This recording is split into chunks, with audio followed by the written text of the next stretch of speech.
Good evening. Welcome to PoliticIt Podcast. I'm Senator John Johnson, and we've got Dino Workman with us tonight. And Dino, you're a candidate for vice chair of the Republican Party, right? Absolutely. The Weber County GOP, I should say. Weber County GOP. And Dino has been the vice chair of District 11, right? Absolutely.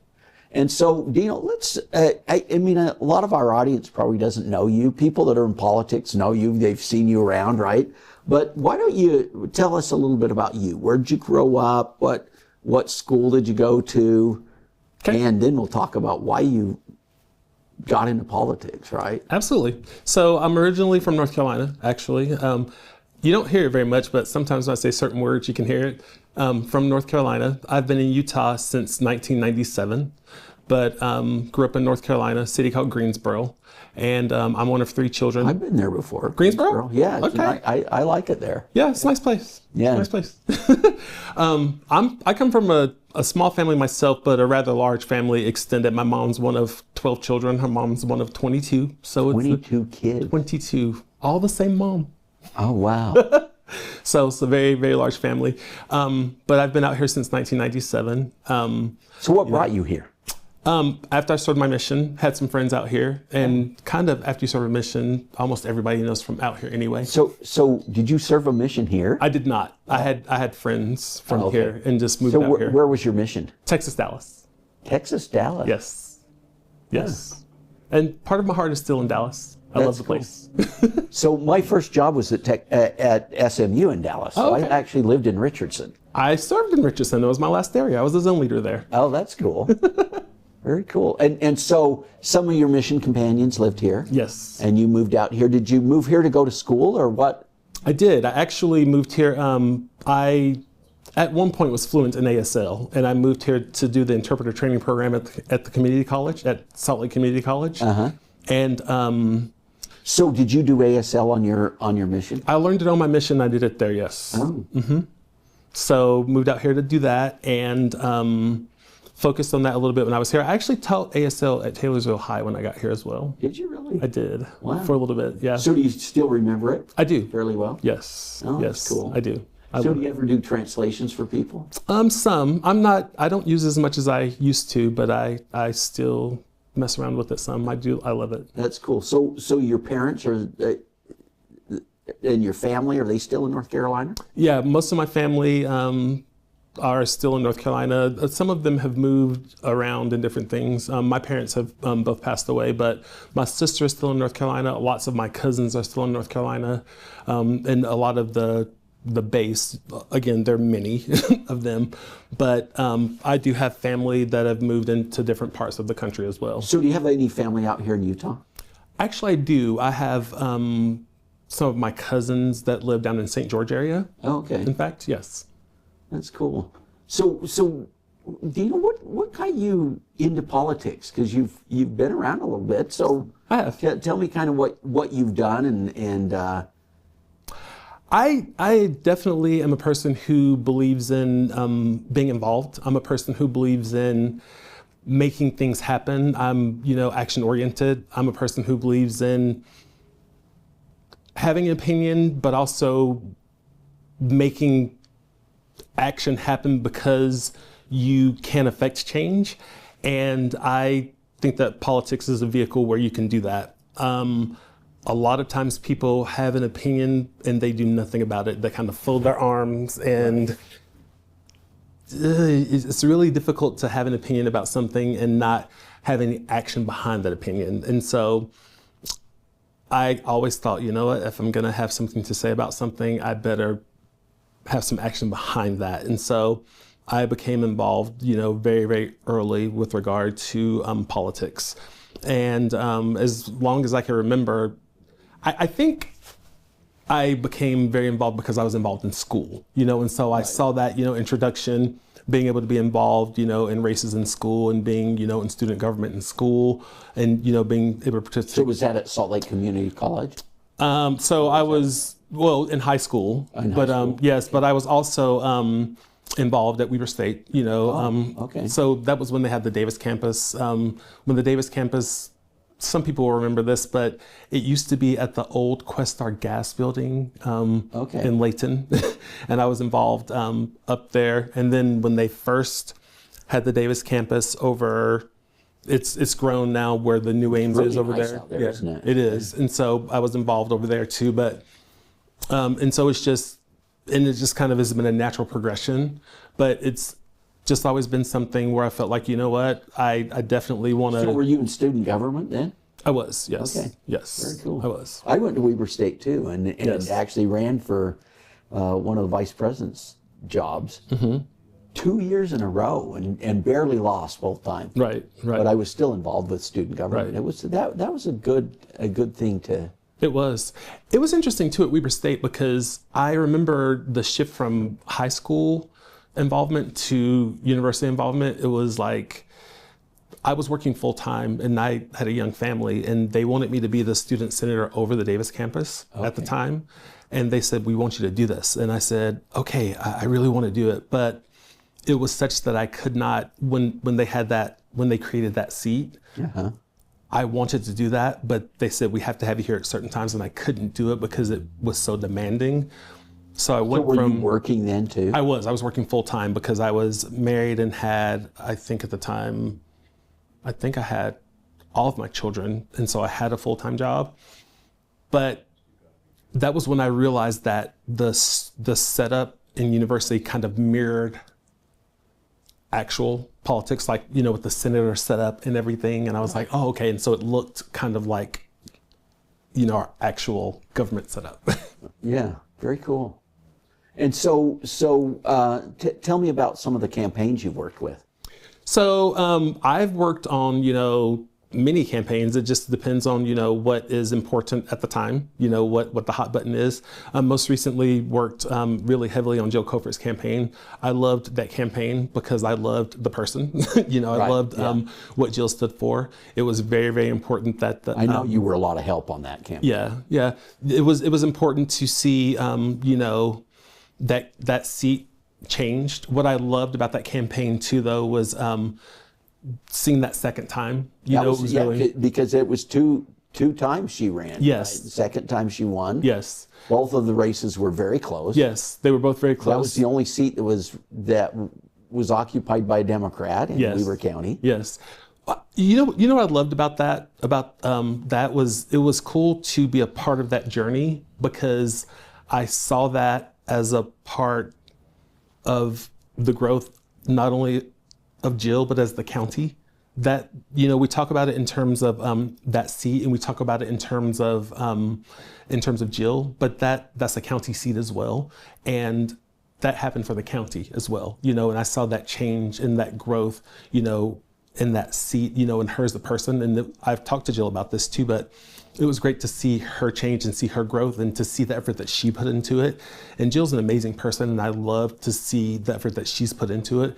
But it was great to see kind of how the district changed too, and to see what the need was and see those things happen.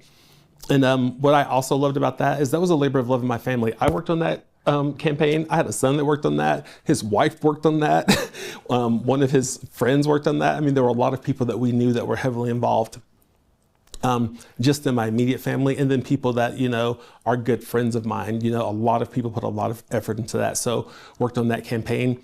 I also worked on other campaigns, even in the county, people that I know that you say, we need help. And I'm the type of person that when a person says, hey, I need help, you jump in. You do the next thing. You just do what's needed. Right. Well, that's great. Hey, we're going to take a break and we'll come right back. Absolutely. See you in a minute. Tired of media bias? Frustrated by political noise? PoliticIt.com cuts through the clutter, giving you real facts, clear analysis, and unbiased insight on the issues that matter most. Stay informed, stay empowered. Whether it's elections, policy changes, or breaking news, we've got you covered. No spin, no agendas, just truth you can trust. Visit PoliticIt.com today, because informed citizens shape the future. PoliticIt.com, where politics meets clarity. Welcome back to PoliticIt. We're here with Dino Workman, and Dino, of course, is running for vice chair of the Weber County GOP. Absolutely. Which is coming up quickly. Absolutely. Saturday. Yeah. So how's that campaign going? Very well. Very well. The response has been positive. It's been great to be out talking to people, having the opportunity to answer questions, getting to know people. It's been a really good campaign. It's always refreshing to hear what people have to say, what they have to ask. You know, sometimes people don't feel like they have an avenue. I think sometimes people think the only time to be engaged is now. And I think that that's unfortunate. Right. Sometimes people need to know that, guess what, the door's always open. Well, and you know what's interesting is to understand really well what the role of the party is. Absolutely. Right? What does the party do? So how would you respond to that if someone asked? You know, what's the role of the Weber County Republican Party? That is a very good question, because sometimes the questions that we are asked help me understand that sometimes people don't understand the role of the party. The role of the party is to grow the base. The role of the party is to help get great people, conservative people elected. The role of the party is to grow the grassroots, okay? That's what our focus is. Sometimes people will say, you know, well, how would you vote on this? And it's like, well, I don't really vote on legislation. You know, that's not really what I do. We are the arm who fundraises to get the appropriate people in place who can make those appropriate decisions, right? We support the legislatures, we build the bridges, we get those people, the correct people in place, okay? We make sure that they're there to make the right decisions, okay? But that's the role. And I feel like one of the roles of the party is to make sure that we have a great caucus convention system. And I think another role of the party is to educate, to make sure that we make sure that the delegates know how to fulfill their responsibilities, make sure that they know what their role is, what they're supposed to do, how to carry out their responsibilities. Well, you know, we're a constitutional republic, and a republic basically is a representative form of government, yes. Right? And that's one of the things I love about the caucus system, because you literally do have representatives of local neighborhoods. Yes. And their role is to vet the candidates and to try to pick the people that align best with their neighborhood. Absolutely. And, you know, it's all about being an educated voter. And sometimes people can't spend the amount of time they really need. And so when we have a well-working party, then the party's able to vet people and pass that information on, right? Yes. It's interesting that you bring that up. Many times I see that we put people into these positions and it's like the delegate does the job, but does the delegate report? And we need to expect them to do that. I was speaking to someone who told me that they served as a delegate. This is their third time. And we were doing some training recently, and there are actually things in the bylaws that say, hey, we want you to write a report. And they were like, oh my gosh, I didn't know that they actually want us to write a report so that it can be, you know, so that information can be passed back. But we want the delegates, as you say, to say, hey, guess what? I went down, this is what I saw, this is what I experienced, and to bring that information back. And here's why I picked the person that I did. Absolutely. Right? And this, on Saturday, the delegates are going to be able to meet to decide who's going to be the party leadership, right? Right. And so one of the things that I'm sure you've been doing is calling delegates on the phone and saying, hey, here's who I am. Yes. This is what I stand for. And what kinds of questions do delegates ask you when you get to talk to them? It's interesting. Lots of things. They run the gamut, right? So how do you plan to get more people out? They can be that simple. To what are you going to do to increase the water supply? Right. So they really do. They run, you know, the entire range. The questions, you know, they're varied. And you know, like the one about what are you going to do to increase the water supply? You kind of reply back, well, hopefully we're going to recruit the right kind of candidates that can help with that. That is the absolute answer. and so it's interesting that you know, because that's you said something about education. That's important, right? Because people need to understand what their role is, what the role of the party is, and why it's important, right, to be involved. Absolutely. To that point, it's interesting that we get the most news about national elections and presidential elections, and that we get greater voter turnout on national elections and presidential elections. though those are the elections that actually have the least to do with people locally. I was actually speaking to a lady in the store the other day. She was the clerk. She was ringing me out, and she was like, "Oh, I only vote in presidential elections." And after 5 minutes, she said, I think I'll still start voting locally because that actually does more for me. So you're right, the education is so important. Well, and that's why our House of Representatives, every 2 years, they get reelected. Right. You go down to, if you go down to the House chambers, which I know you've been down there. Yes. Up above the speaker's thing, it says Vox Populi, right? Voice of the people. Yes. And the House really is the voice of the people. Yes. That's why they're elected every 2 years. Yes. So they can be closest to the people. Yes. And, it makes a big difference who shows up to vote, doesn't Absolutely. It does. It does. And that's you working a campaign, you really understand that, right? That it's important to get people to the polls to vote. But you want to make sure people are educated before they go, right? Yes. Yes. One of the things that we did this past year in our district was to make sure that we brought that information back. And after state, we had everyone come back. We had all the delegates come back. We combined all of the information, compiled all the information, put everything together, did a full color leaflet, printed 1,000 of them front and back, talked about all of the information, and passed it back out to the precincts. So you did that as precinct chair, right? As district leadership. As district leadership. And then gave it to the precinct leadership to pass out. Okay. Very, very important that the information came back, because literally the state convention dictates the primary ballot. And so then when they're standing at that primary ballot, they know how they're voting. So Dino, we're about out of time. Okay. So why don't you tell delegates why you're running and why they should vote for you? They should vote for me. I said this in the email that I sent out, and it's kind of my battle cry. I've said this before, and it really resonates with me. We have a world to save. We have a nation to save. We have a state to save.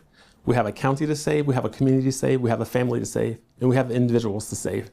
That's why I'm here. And we do it on a grand scale, all the way down to the individual.